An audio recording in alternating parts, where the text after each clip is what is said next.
Hello friends. CMA CS संगीत Saurabh this side. तो friends, आज एक बहुत बड़ी वैकेंसी आई हुई है कंपनी सेक्रेटरी के लिए। तो इसमें आपकी कंपनी सेक्रेटरी की वैकेंसी आई हुई है power grid corporation of India limited में, जो कि गवर्नमेंट ऑफ इंडिया एंटरप्राइज है और साथ ही साथ एक महारत्ना भी है। तो फ्रेंड, इसमें देखा जाए टोटल इसमें 12 सीट है, 12 सीट आई हुई है सीएस के लिए, जिसमें से कि अनरिजर्व्ड के लिए इसमें 4 सीट है, ओबीसी नॉन क्रीमी के लिए 3 सीट है, एससी के लिए 2 सीट है, एसटी के लिए 1 सीट है, ईडब्ल्यूएस के लिए 2 सीट है। और इस 12 सीट में से एक सीट जो है पीडब्ल्यूबीडी यानी पर्सन विथ बेंचमार्किंग डिसेबिलिटी उनके लिए, दिव्यांगजन उनके लिए एक सीट रिजर्व है। तो फ्रेंड, देखा जाए 12 सीट काफी ज्यादा है। अगर कंपनी सेक्रेटरी का गवर्नमेंट में अगर वैकेंसी देखा जाए तो जनरली एक दो सीट के लिए ही आती है, लेकिन ये काफी अच्छी वैकेंसी है क्योंकि इसमें 12 सीट के लिए आई हुई है। और जहां तक इसमें एजुकेशन क्वालिफिकेशन का सवाल बताया गया फ्रेंड्स, तो उन्होंने बता रखा है कि you should be associate member of the institute of company secretaries of India. In that case you are eligible to apply. और साथ ही साथ जहाँ एक्सपीरियंस का सवाल है तो उन्होंने बता रखा है कि जो कैंडिडेट है उनके पास मिनिमम 1 ईयर का पोस्ट क्वालिफिकेशन एक्सपीरियंस होना चाहिए। तो अगर आपने कोई इंटर्नशिप आर्टिकलशिप वगैरह जो की कर रखी है किसी सीएस फर्म में या किसी कंपनी वगैरह में, तो that won't be counted as an experience. तो आपके पास पोस्ट क्वालिफिकेशन एक्सपीरियंस आपके पास होना चाहिए। इन दैट केस वही एक्सपीरियंस आपका काउंट किया जाएगा। बहुत नॉमिनल सा एक्सपीरियंस है फ्रेंड, 1 ईयर का पोस्ट क्वालिफिकेशन एक्सपीरियंस बिल्कुल नॉमिनल सा है जो कि कंपनी सेक्रेटरी के पास होता है। तो ये कोई बहुत बड़ी बात नहीं है। अपर एज लिमिट फ्रेंड इसमें 29 ईयर्स की रखी गई है as on the last date of application. तो फ्रेंड्स, ये 29 ईयर्स जो है ये 29 ईयर्स अनरिजर्व्ड कैटेगरी के लिए और ईडब्ल्यूएस कैटेगरी के लिए है। लेकिन फ्रेंड्स, अगर आप रिजर्व कैटेगरी से बिलोंग करते हो, जैसे अगर आप ओबीसी से बिलोंग करते हो, तो आपको 3 ईयर्स का एज रिलैक्सेशन मिल जाएगा। तो ये आपका अपर एज लिमिट बढ़ के आपका 32 ईयर्स हो जाएगा। उसी हिसाब से फ्रेंड, अगर एसटी एससी की बात अगर की जाए तो वहां पे आपको 5 ईयर्स का एज रिलैक्सेशन मिल जाता है। तो आपका अपर एज लिमिट यहाँ पर बढ़ के 34 ईयर्स हो जाता है। और जहां तक फ्रेंड्स पीडब्ल्यूबीडी का सवाल है, तो वहां पे यानी पीडब्ल्यूडी का वहां पे आपको 10 ईयर्स का एज रिलैक्सेशन मिल जाता है। मतलब अगर आप 39 ईयर्स के भी हो, in that case also you are eligible to apply for this. तो फ्रेंड्स, ये तो हो गई आपकी एज लिमिट के सवाल।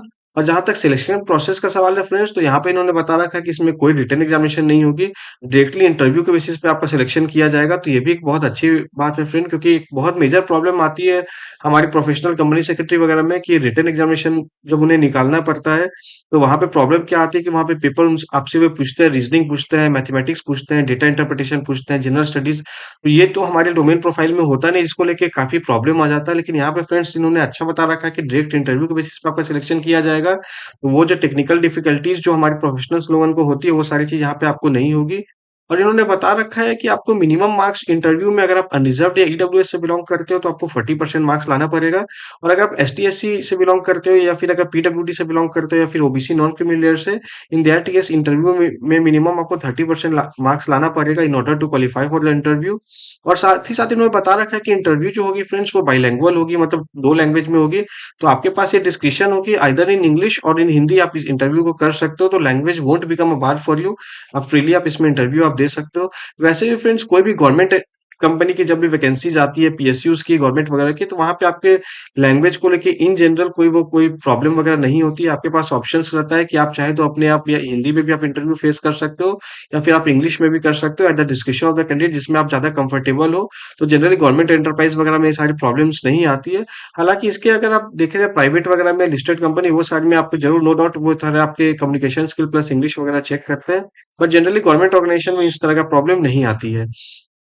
और फिर जहां तक पे एंड पर्क्स का सवाल है, मंथली कंपनसेशन का सवाल है, तो ये बता रखे हैं कि आपको ई जीरो स्केल पे इसमें एब्जॉर्व किया जाएगा।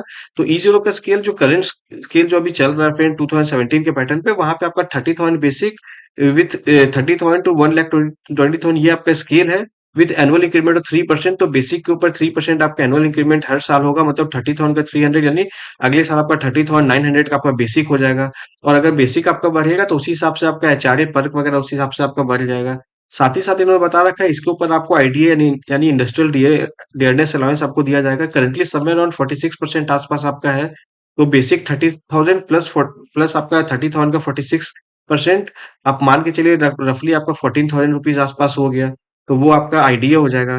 प्लस आपका एचआरए जहां तक देखा जाए तो 8%, 16% और 24% एचआरए है। तो अगर आपका अगर टीयर ए सिटी में, अगर मेट्रो सिटी में अगर आपकी पोस्टिंग अगर होती है तो 24% आपको एचआरए मिल जाएगा।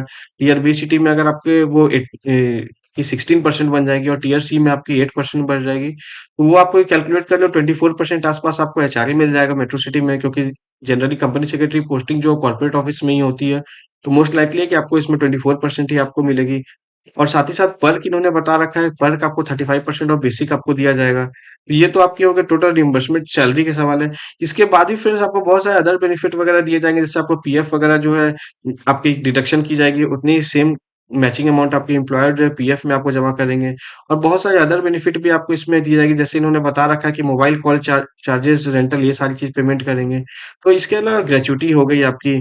तो ये सब as per the rules of the company बहुत सारी एडिशनल बेनिफिट भी आपको दी जाएगी। और साथ ही साथ फ्रेंड्स आपको छुट्टी भी इसमें ठीक-ठाक दी जा रही है, जो कि एक एग्ज़ीक्यूटिव को दी जाती है। जैसे साल में आपको 12 डेज़ का आपको कैज़ुअल लीव यानी सीएल दिया जाएगा। उसी हिसाब से आपको सिक लीव भी आपको 10 डेज़ का दिया जाएगा और 30 डेज़ अर्न्ड लीव दिया जाएगा। फ्रेंड्स ये अर्न्ड लीव जो होते हैं इसे आप एनकैश करा सकते हो। तो ये जो अर्न्ड लीव है इसे आप एनकैश करा सकते हो मॉनेटरी टर्म्स में।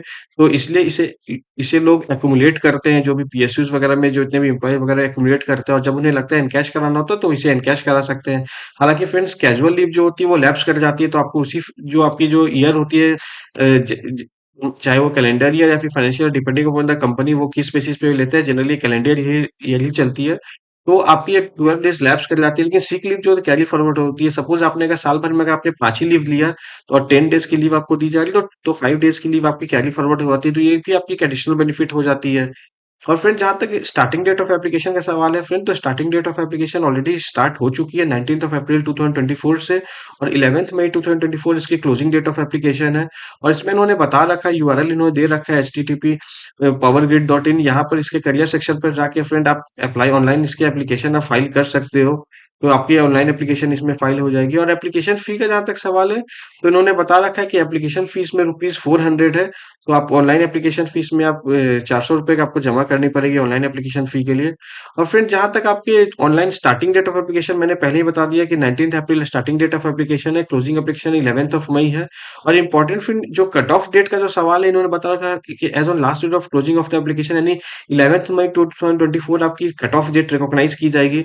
तो इसी कट ऑफ डेट पे फ्रेंड आपके जो 1 ईयर की पोस्ट क्वालिफिकेशन एक्सपीरियंस हो गई, वो आपको इसी कट ऑफ डेट पे, या फिर आपकी एजुकेशन क्वालिफिकेशन हो गई, आपकी मेंबरशिप वगैरह हो गई, तो जो भी आपके सारे रिक्विजिट एजुकेशन क्वालिफिकेशन या एक्सपीरियंस है, एज़ ऑन 11th मई 2024 ही के हिसाब से कैलकुलेट की जाएगी। तो इस डेट में अगर आपके पास अगर रिक्विजिट अगर एक्सपीरियंस अगर है, यानी बीइंग अ कंपनी सेक्रेटरी, अगर आपके पास मिनिमम 1 ईयर का अगर आपके पास पोस्ट क्वालिफिकेशन एक्सपीरियंस अगर आपके पास अगर है, as on 11th May 2024, in that case you are eligible to apply. तो फ्रेंड्स एक बार आप डिटेल से अपने आप सारी एलिजिबिलिटी क्राइटेरिया देख लो।